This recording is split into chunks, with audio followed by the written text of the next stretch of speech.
Hi, this videocast is a quick overview of publishing in Affino 5.5.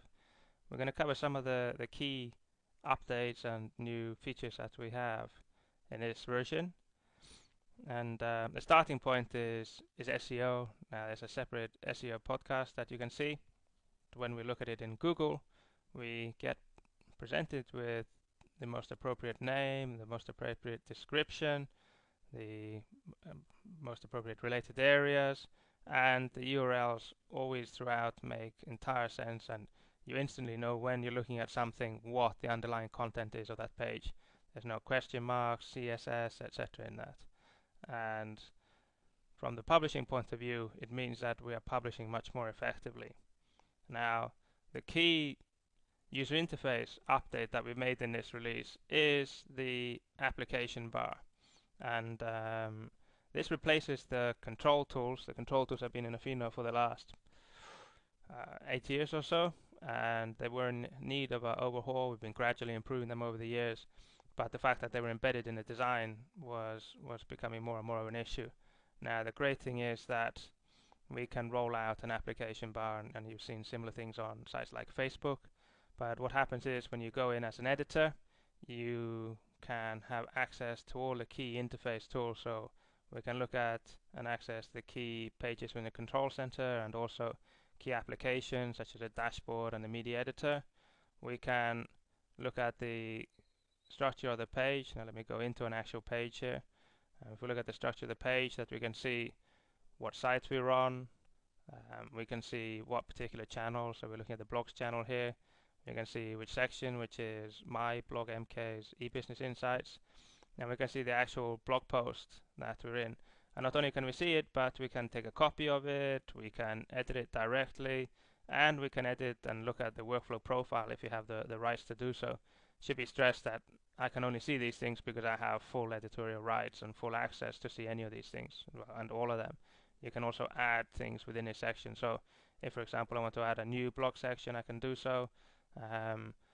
But if I want to add an article, then I need to go through to the main edit bar, because this is all controlled by a workflow. However, I can also access the profiles and the settings which also pertain to this particular page. I can look at the design aspects as well. It's a little bit separate, but sometimes it's useful to be able to see what design elements are tied into it. And I can see here that it's running on a particular skin. I can see the base design object, the style, and the form style which are applied to it. And I can view and copy and edit them. I can even regenerate the skin from the live page. I can update any of the application text, so the screen, refresh, etc. Now this is quite useful for an English site, but it's obviously much more useful when you're trying to put a site into a specific context, targeting a specific demographic group. And we also have a page dashboard. Now every single page within the system has its own dashboard, and we can look at those separately when we come to the analytics. The final element is that I can go and look at my tools, where I can access my profile, see what members are there, see the friend requests, and I say the final thing, but I can also turn on and off the cache. So if I'm editing, doing a lot of heavy editing or refreshing the designs, then by having the cache off, I see instantly any changes, and I can turn live editing on and off. A related change, which is a nice new feature, is that we no longer have to go to the design center to update our own interface text. So if, for example, we go and have a look at there's a text block here, help, A to Z, sitemap, etc., and I can just go in and edit the content directly from the live page. Now, it may seem like a small change, but actually that saved you probably 5 minutes, the fact that you can just click on that straight away. And we've done that really throughout Affino.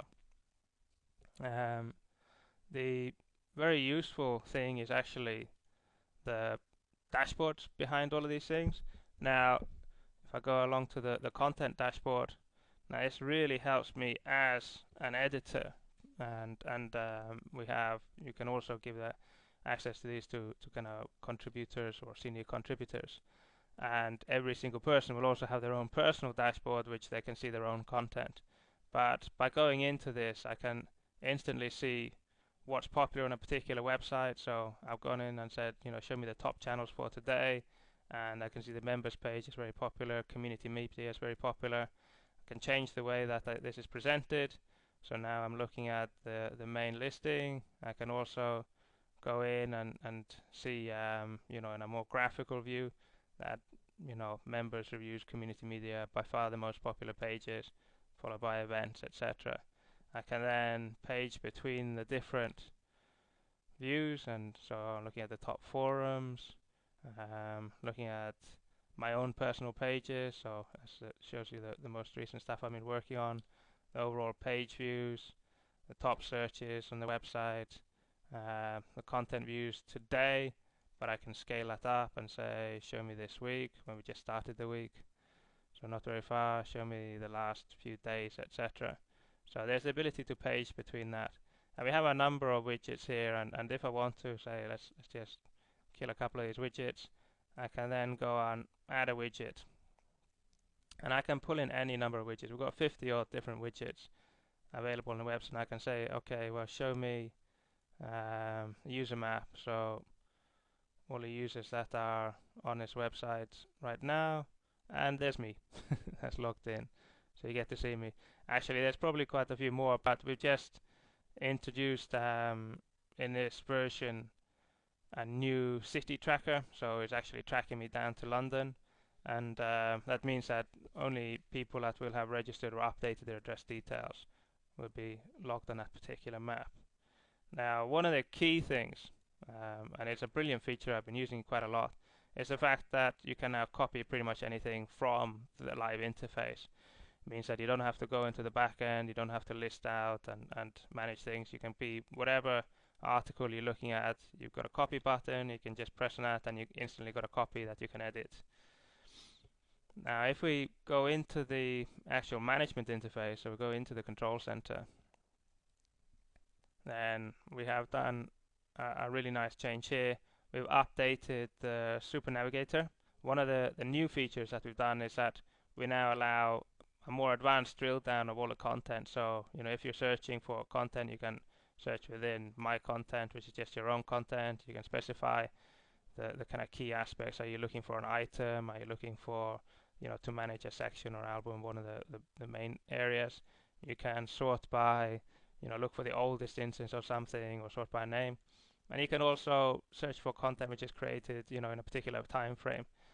You'll notice that we've changed the way things list. First of all, we looked at the usability of this and we improved the presentation, and that you got the alternating columns. We sorted now by when things were created rather than alphabetical. Alphabetical doesn't really make a sense when you've got a million items, but going in and seeing the most recent content makes a lot of sense.